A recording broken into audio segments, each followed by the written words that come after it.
우리에게 주신 하나님의 말씀은 사무엘하 19장 24절에서 30절 말씀입니다. 사울의 손자 무비보셋이 내려와 왕을 맞으니 그는 왕이 떠난 날부터 평안히 돌아오는 날까지 그의 발을 맵시 내지 아니하며 그의 수염을 깎지 아니하며 옷을 빨지 아니하였더라. 예루살렘에서 와서 왕을 맞을 때에 왕이 그에게 물어 이르되 무비보셋이여 내가 어찌하여 나와 함께 가지 아니하였더냐 하니 대답하되 내 주 왕이여 왕의 종인 나는 다리를 절므로 내 나귀에 안장을 지워 그 위에 타고 왕과 함께 가려 하였더니 내 종이 나를 속이고 종인 나를 내 주 왕께 모함하였나이다. 내 주 왕께서는 하나님의 사자와 같으시니 왕의 처분대로 하옵소서. 내 아버지의 온 집이 내 주 왕 앞에서는 다만 죽을 사람이 되지 아니하였나이까. 그러나 종을 왕의 상에서 음식 먹는 자 가운데 두셨사오니 내게 아직 무슨 공의가 있어서 다시 왕께 부르짖을 수 있사오리이까 하니라. 왕이 그에게 이르되 내가 어찌하여 또 내 일을 말하느냐. 내가 이르노니 너는 시바와 밭을 나누라 하니 무비보셋이 왕께 아뢰되 내 주 왕께서 평안히 왕궁에 돌아오시게 되었으니 그로 그 전부를 차지하게 하옵소서 하니라.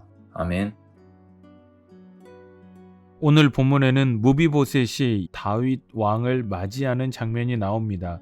일반적으로 생각하면 압살롬과의 싸움에서 승리하고 돌아왔으니 왕의 승리를 찬양하며 기쁨의 인사를 나눌 것 같은데 24절을 보시면 무비보셋은 인사 대신에 다윗이 도망한 이후에 지금까지 자신이 어떠한 삶을 살아왔는지에 대해서 설명하고 있습니다.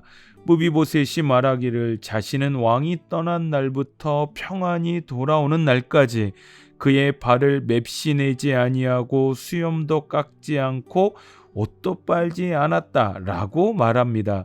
발도 안 씻고 수염도 안 깎고 옷도 빨지 않았으니 이때 무비보셋의 모습이 얼마나 남루했을까요?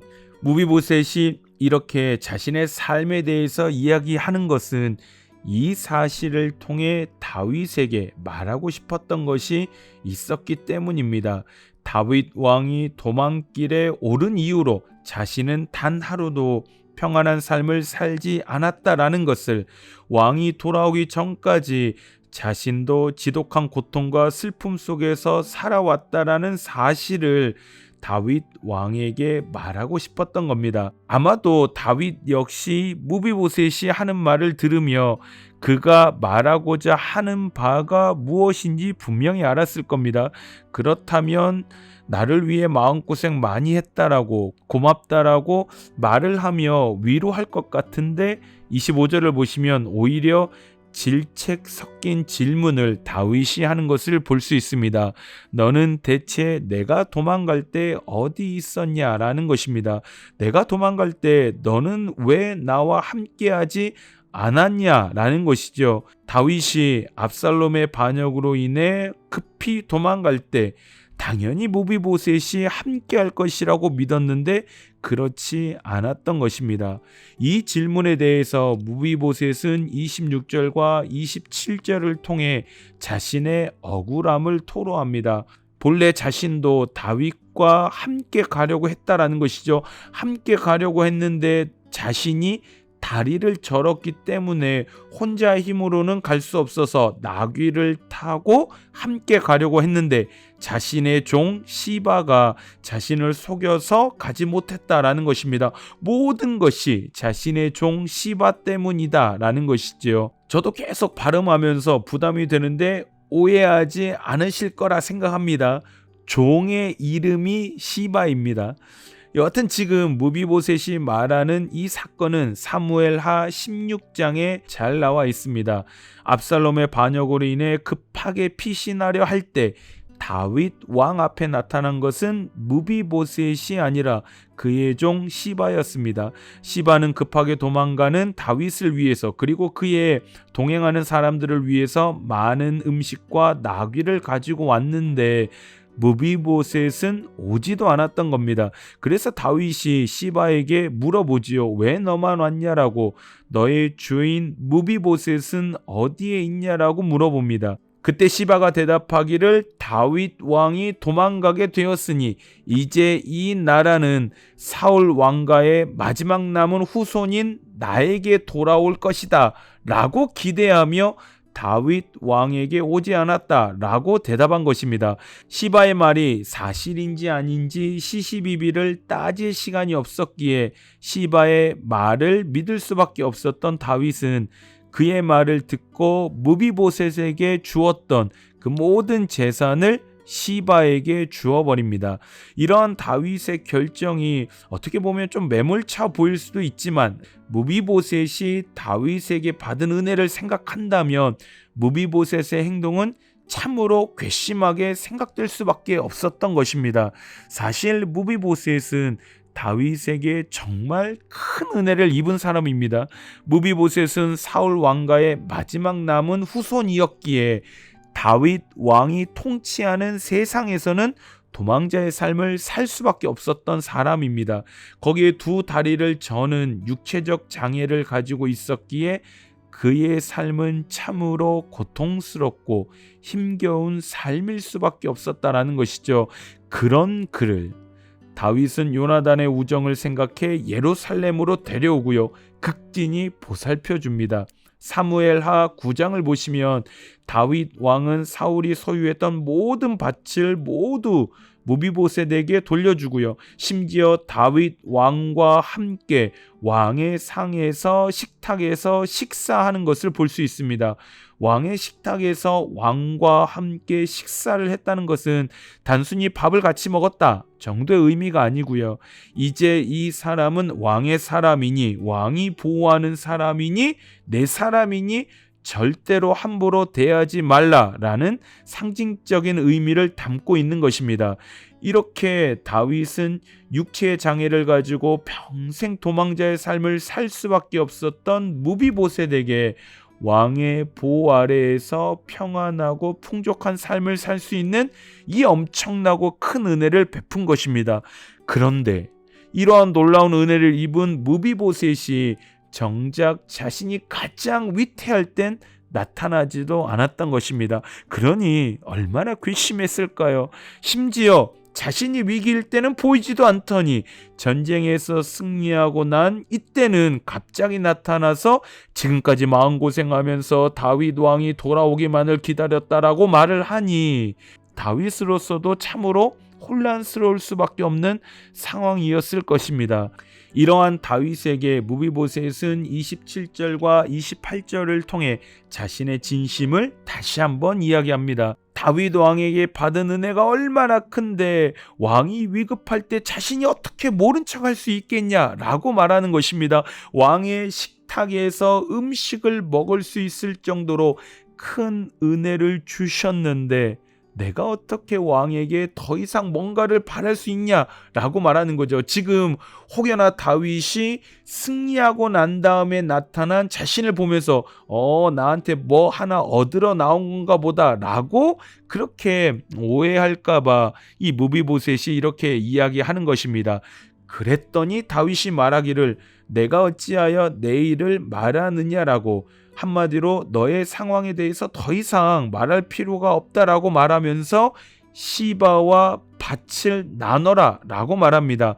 이 말이 의미하는 것이 무엇이겠습니까? 너와 시바 중에 누가 진실을 말하는지 나는 모르겠고 이제 더 이상 이거에 대해서 더 길게 말하고 싶지 않으니 그냥 재산을 나눠 가지는 것으로 이 일을 마무리하자라고 그렇게 다윗이 말하는 겁니다.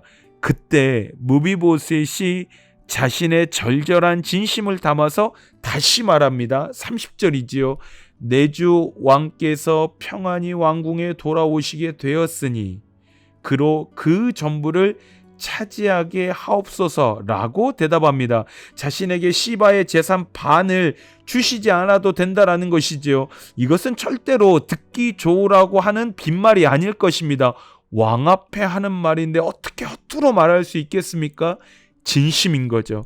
진심으로 무비보셋은 다윗이 무사히 돌아온 것, 이 하나만으로도 감사하고 기쁘고 만족했다라는 것입니다. 무비보셋은 지금까지 다윗이 베풀어 준 그 사랑과 은혜를 기억하며 다윗이 돌아올 때까지 진심으로 걱정하며 슬픔 속에서 삶을 살아온 것입니다. 그래서 많은 구약 학자들이 아마도 시바의 말은 거짓이고 무비보셋의 말이 진실일 거다라고 그렇게 이야기합니다. 저는 오늘 본문을 묵상하면서 무비보셋의 모습이 참으로 인상 깊었습니다. 다윗 왕에게 받은 그 은혜와 사랑을 잊지 않고 기억하며 사는 사람, 다윗이 도망자의 길을 떠날 때에도, 지금 자신의 진심을 믿어주지 않는 이때에도 항상 다윗 왕이 자신에게 베풀어준 그 은혜와 사랑을 잊지 않고 다윗에게 진심으로 감사하며 그의 안위를 걱정하는 사람, 그 사람이 무비보셋이다라는 것입니다. 만약에 압살롬을 피해서 다윗이 도망갔을 때요, 무비보셋이 다윗 왕에게 받은 그 사랑과 은혜를 잊고 압살롬의 편에 섰다면 어떻게 되었을까요? 반역자 압살롬은 사울 왕가의 마지막 남은 후손의 지지를 받는다는 명분까지 얻게 되었을 거고요. 그러면 결국에 다윗의 입지는 더 위태해졌을 거고 왕권을 회복하는 일은 더 어려워졌을 것입니다. 우리 성도님들은 우리 모두가 하나님의 은혜와 사랑의 빚진 자임을 잊지 않고 기억하며 살아가고 계시는지요? 예수 그리스도께서 십자가를 통해 우리에게 보여주신 그 사랑과 은혜를 잊지 않고 기억하며 감사하는 삶을 살아가고 계십니까? 모세가 신명기서를 통해서 이제 가나안 땅으로 들어가는 이스라엘 백성들을 향하여 반복해서 말했던 명령이 있습니다. 그게 무엇일까요? 바로 기억하라입니다. 하나님의 은혜를 기억하라는 것입니다. 출애굽시키셨던 하나님의 능력을 기억하라는 것입니다. 내가 애굽 땅에서 종이 되었더니 너의 하나님 여호와가 강한 손과 편팔로 너를 거기서 인도하여 내신 하나님을 기억하라 라는 것입니다. 내 하나님 여호와께서 너를 인도하여 내실 때에 내가 목도한 큰 시험과 이적과 기사와 강한 손과 편팔을 기억하라 라는 것입니다. 모세가 말하고 싶은 것이죠. 우리가 출애굽한 것, 이 모든 역사는 우리의 어떠함이 아니라 바로 하나님의 전적인 은혜로 말미암은 것이다 라는 것을 말하고 싶은 겁니다. 모세가 알았던 것이지요. 하나님께서 베풀어 주신 은혜를 잊고 살아갈 때, 그 사랑을 잊어버릴 때 신명기 8장 14절의 말씀처럼 우리의 마음은 결국에 교만해져서 하나님 여호와를 잊어버리는 삶이 될 거고, 그런 삶이 지속될 때 결국에 그 백성은 하나님의 은혜의 삶을 살지 못하는 백성이 될 거라는 것, 이거 모세가 분명히 알았던 것입니다. 그래서 다윗은 시편 103편 2절에서 이렇게 고백합니다. 여호와를 송축하며 여호와께서 베풀어 주신 은혜를 잊지 마라 라고 말입니다. 간절히 소망합니다. 우리 성도님들은 하나님께서 베풀어 주신 그 모든 은혜와 사랑을 잊지 않고 기억하며 감사하며 살아가시는 우리 모든 성도님들의 은혜의 삶이 되시기를 소망합니다. 그래서 여호와 앞에서 마음이 교만해지고 하나님을 잊어버리는 삶이 아니라 항상 하나님 앞에 겸손하며 여호와 하나님을 전심으로 붙들며 살아가시는 우리 모든 서문교회 성도님들의 믿음의 삶이 되시기를 주님의 이름으로 축원합니다. 우리 함께 말씀을 기억하며 기도하실 때 하나님께서 이미 베풀어 주신 그 놀라운 은혜와 사랑을 잊지 않고 살아가게 하소서. 우리 교회를 위해서 기도하실 때 오늘 있을 가을 음악회를 통해 주님의 사랑과 은혜를 온전히 경험하는 주의 은혜의 시간이 되게 하소서. 우리 이 두 가지 기도 제목 가지고 주님 앞에 기도로 나아가겠습니다. 함께 기도하겠습니다.